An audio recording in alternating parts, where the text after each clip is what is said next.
Hello, everyone, and welcome into the final bet. The NFL draft is finally in the books, and thank goodness. I don't want to hear about mock drafts anymore, for a very long time at least. Now, joining the show to break it all down, the black and gold picks, talk a little Derek Carr also. We got Jim Derry of the Datitude podcast. First off, have you ever been called out in a church sermon before, Jim? No. But one day maybe I'll be as strong as Diana Rossini and he can just call me out in church as well. That is very, very strange. It gives a new meaning. Take Me to Church. It's a great song. All right. My daughters love that song, and Hoser, but yeah.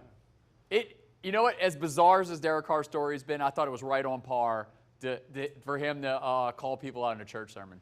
This has got to be, when you talk about Saints history and you go back into bizarre stories. I mean, you think about, Ricky Williams and trading the entire draft and the Billy Joes and all the different weird stories that have just crept up in this franchise's history. Derek Carr saga is now up there. It's got to be one of the most just weirdest, strangest. And when it's over, you know how you said you're glad the draft's over? When this Derek Carr saga is finally over, no matter what you think, whether you're pro-Derek Carr or anti-Derek Carr, and I know most people are anti-Derek Carr, whenever it's finally over, I think we're all going to say, thank God this is done.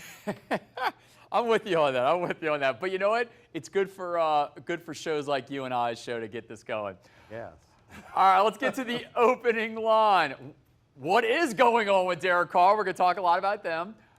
Is Tyler Shough the starting quarterback for New Orleans? And we're not going to do a mock draft, but a little in a NFL draft preview 2026. You got to stick around. I got a very specific question to ask Jim. First off, we're going to go right into the bones here right now, Jim. Does Derek Carr ever play for the Saints ever again? Yes. Whoa. Okay. I'm going to kind of jump the gun and put two things in one here. Okay. And I put together a percentages that I've been talking about on DAT, and I know a lot of people won't like to hear this, but this is what common sense tells me. If you had to give me a percentage on who the starting quarterback for the New Orleans Saints will be on September the 7th, 2025, I'm going to say 60% Derek Carr. Okay. I'm going to say 30% Tyler Shough. I'm going to say 5% Spencer Rattler and 5% someone that we aren't talking about yet. In other words, free agent off the wire like Teddy Bridgewater or something along those lines. So that's where my percentages are right now. I think common sense tells you, whether you want to hear it or not, the Saints fans don't like them. Nobody cares. Okay, nobody cares what we think. Nobody cares what the fans think. I hate to break that to Saints fans. Who that's out there. No one cares in that building who that's think. They just don't care. What makes sense is all this money that's on the board, how much money in dead cap space.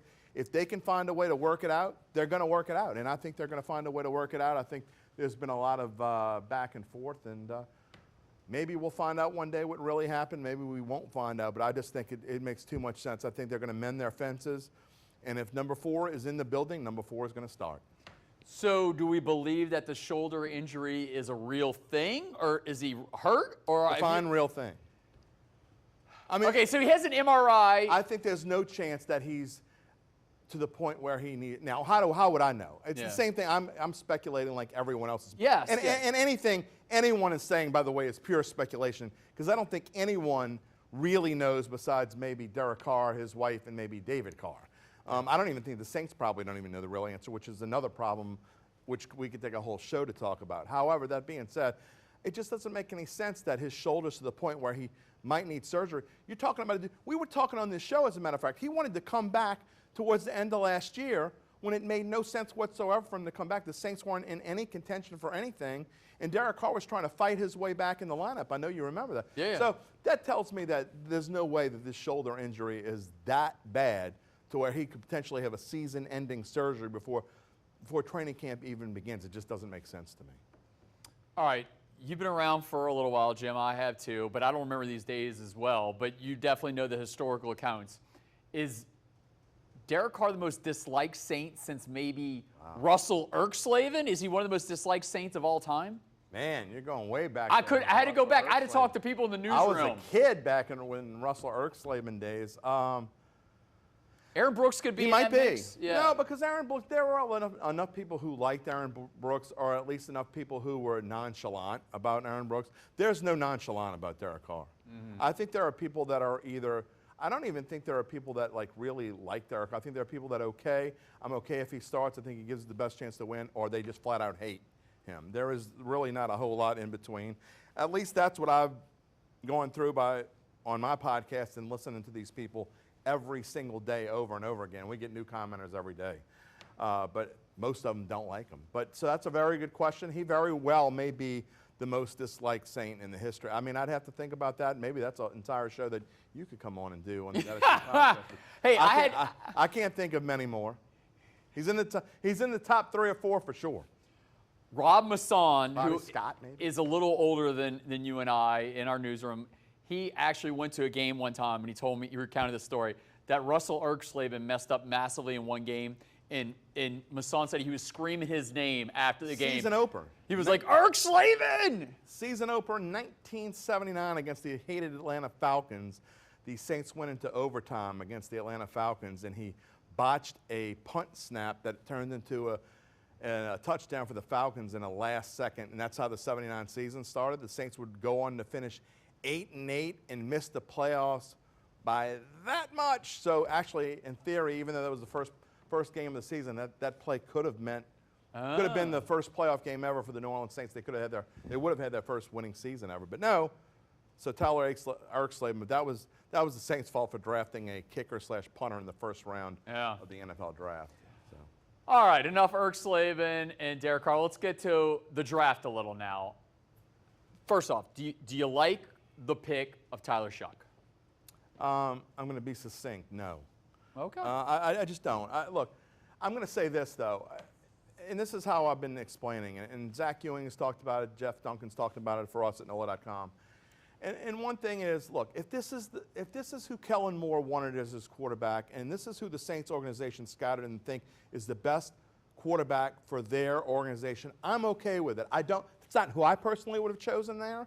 I wouldn't have chosen any quarterback with 40. But however, that being said, the biggest problem I had about Tyler Shough is that I think there's almost a certainty that he would have been available at 71 and not 40, and that the Saints are going out there, and by not getting Jackson Dart, they got a little nervous, they got a little antsy, and they didn't trade up to get Tyler Shough, but to take him with the 40th pick when it was clear that there were 52 more picks that went by before another quarterback was taken. No. I don't think Tyler Shough would have been available at 71. So to me, there are so many more needs on this team.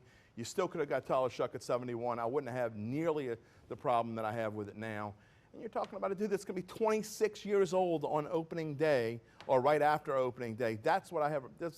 I think it's a crazy pick. But you got to trust this. Well, you don't have to do anything, but we're going to trust the Saints' judgment here. I just think it's where, it's not who.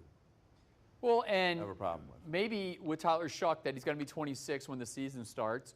You can maybe look at Bo Nix. You can look at Jaden Daniels, guys with multiple starts, multiple seasons, and that are well-seasoned guys. So maybe Shough has seen it all. I mean, he played with Jawan Johnson in Oregon back in the day.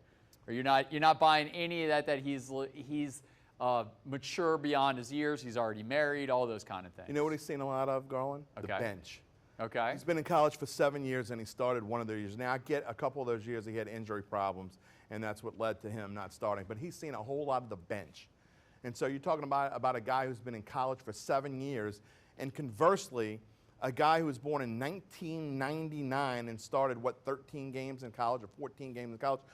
In the first round, I thought the Saints did an outstanding job and got a guy in Kelvin Banks who's 21 years old, was born in 2004 and started 42 games for the Texas Longhorns in the SEC. Well, at least last year in the SEC. So there's a big difference between those two. I just thought they did such a fantastic job. Maybe it's partly being let down. Went from fantastic to at best you give them a C there. Okay, I see. That's probably part of the problem as well. So they got rid of Ben DiNucci on Tuesday. Do they get a veteran quarterback in the room to go with Haener and Rattler and a possibly injured Derek Carr right now and Tyler Shough? I think no. Look, I think if Carr's definitely not coming back, you may see. I think there's a better chance they would bring a veteran in there. a Teddy Bridgewater type. However, and then not just because I think Carr's coming back. I think that if Carr's not playing, I think it's going to be Shough. And even if you have a quarterback battle, I think you go into the season knowing that, look, this season's a wash. It's a loss. I mean, you might not want that if you're Kellen Moore. You don't want that if you're Kellen Moore.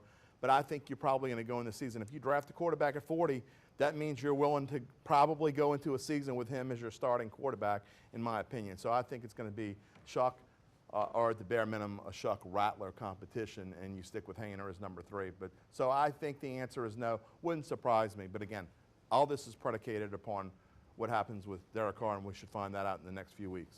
So we talked about the number 40 overall pick in the second round. Let's go into the first round. Do you like the Kelvin Banks selection at number 9 overall? Yeah, I already cheated and didn't know this question was coming up, but yes, I love this pick. You're talking about, and I know offensive tackle is not sexy. Mm-hmm. It's not. If people get tired of the Saints having to draft tackles or whatever, I think this was the perfect pick for this team. I thought they absolutely had to have the best offensive lineman on this board when they got drafted, and with the fact that both Campbell and Membu were gone when they drafted, I thought this was the best pick. And honestly, you know, the more I look at Banks, the more I'm thinking he might even be better than those two guys in the long run. Look, the Saints went back to their MO throughout this entire draft. You look at, there's like 5 team captains in this draft, and they went back to what worked for them in the past. So even though I'm not a huge fan of this draft overall, I do like that they went back to their quote-unquote character guys. And Banks, to me, is more than a character guy. I think he's a character guy who could end up being the best offensive lineman in this draft when we grade this 3 years from now. So if Banks played left tackle at Texas, does that mean that Fuaga is going to move from left tackle to right tackle where he played at Oregon State? Well, one of the things I love even more than anything else about this pick is I think you have a lot of versatility, and I think you can go into mini camps and into summer camp and find out where does he belong, okay? Maybe you move a Penning to left guard even, and move Fuaga back to right tackle, and move Banks to left and put Banks at left tackle. I think we're going to find out. But at the same time, if that doesn't work out, then I think you can plug Banks right into the left guard spot and keep everything the way that it was, and everything works fine. So I think you're going to spend a lot of the time early on in mini camps, and whenever you get together, you're going to find out about where Kelvin Banks best fits, and that's where it's going to depend on. And it's not going to depend on if maybe Penning can play inside, maybe he can't, but they have already shown that the Saints are not invested in Trevor Penning long term. Yeah. It's going to be whatever is best for Kelvin Banks and Taliesin Fuaga. Well, yeah, they didn't give him the 5th-year extension, so yeah, this might be the end for Trevor Penning. Next weekend is Saints rookie minicamp, so we will definitely get to see Kelvin Banks Jr., Tyler Shough, and all those guys. Now we're going to talk a little more draft coming up, so stick around. Welcome back into the final bet. Let's keep with the draft. They did not take a wide receiver at all. There were some opportunities where they thought they're going to get one, and then Mickey Loomis said another team drafted right before them. Were you disappointed they didn't take a receiver? Highly disappointed. Okay. And when I go back to what I was saying about Tyler Shough and the fact that I thought he would drop to 71 and what you needed, to me there were 3 positions you absolutely needed before quarterback. One was running back, one's cornerback, and one's wide receiver. And I thought any of those positions would have filled in there. But regardless of all that, to me, you know, you draft a safety in the 3rd round and Jonas Sanker. And look, he may end up being a great player. Mm-hmm. He may be a phenomenal player, but to me that's just this team was not 11-6 last year. They were 5-12. They needed to draft, to me, where their needs were, and I don't think they did that enough. So yes, I'm very. That's one of the main things that my takeaway. In fact, that's probably the number one negative of this whole draft for me is that they did not draft a wide receiver when it's clearly a need. You know, you got a guy who's like one strong windstorm away from being concussed again and being done with his career, and then you got Rashid Shaheed coming off of an injury as well. So you just don't know where you are right there. And they're very thin at wide receiver, and I thought they really needed to do one. They just completely ignored it. So you talk about they're thin at wide receiver. They had 3 of the same dude. Yeah. Rashid Shaheed, Chris Olave, and Brandon Cooks are the same guy. They don't have a big body receiver right now. Cedric Wilson Jr. is more of a blocking receiver. I don't like this wide receiver room that they have right now, having 3 of the same dude. No, I agree completely, and I think, you asked me about whether the Saints would go out and get a free agent veteran quarterback at some point. I think this screams that even though they have Brandon Cooks already, I think the situation screams that they have to go out and get another free agent wide receiver. Is it someone like a Keenan Allen or somewhere along those lines? I just think they have to. They just don't have enough in that room right now. Are any of these undrafted free agents going to pan out? Maybe. Can Bub Means take the next step? Maybe. But it's a lot of maybes, Garland, and I just think they have to go out and get a veteran wide receiver, and I think they're going to. All right, we're going to move ahead to the 2026 NFL draft for a little here. Not going to talk mock drafts because I just took a poop on it a little while ago. Some that are out already. Yeah. They have Arch Manning going #1 overall at FanDuel Sportsbook right now. Do you buy that? Because I'm going to preface this by saying I don't think that he is going out of of Texas after 1 year starting. I think this is going to be a 2-year deal where he's a starting quarterback at Texas. Do you buy that he should be the #1 overall pick? I think the only way that Arch Manning doesn't go back to Texas after this year is if he wins the Heisman Trophy and they win the national championship. Oh, then he has no reason to go back, right? Mm-hmm. I mean, even then, we've seen Mannings in the past. I mean, we saw Peyton go back when he had absolutely no reason to go, come out back in, 1998 or whatever it was. Yeah. So I don't think Arch is coming out. I just knowing the Mannings like we've known them and got to know them and see what they're going through, I think Arch is going to probably go back to school. That being said, even if you knew 100% he was coming out, you can't bet on something like that right now. I mean, it's like plus 130 or whatever it is. I mean, whatever it is, doesn't even make any sense. You're not getting any value. To bet that would just be silly. So, no, I'm not touching that with a stick. I also think that you need to contact FanDuel and find out if he doesn't go out, can I have my money back? Because if you're telling me he's staying in the draft, then yes, maybe he would go #1 overall just on potential alone. But I need to make sure that if he's not in that draft, because I think personally he's going to stay 2 years at Texas, then we need to get some clarity on this situation. Don't waste 5 or 10 minutes of your life that you can never get back, because I can tell you that they're not going to give you your money back. The answer is no, they're not going to give you your money back. So right behind Arch Manning, they have Garrett Nussmeier coming off the board possibly at #1. I can maybe get on board with this one a little more because he's running out of eligibility. This is his final year. What do you think about Garrett Nussmeier? All the talk about him being a first-round pick. I think there's a good chance that he's a first-round pick. He's playing for a team, and part of what we did on our show yesterday morning, we talked about LSU and that they're ranked #1 in the portal and through SI, and they've got 8 new guys on offense and 8 new guys on defense. And look, it's a make or break. You and I have talked about this with Brian Kelly this year. They've got to get to the playoff. So that being said, when you're talking about a team that should be top 3 in the SEC and has an excellent chance to make the playoff, well, naturally, the quarterback's going to have something to do with that, and he's going to have a spotlight on him. I think there's an excellent chance that Garrett Nussmeier is a top pick.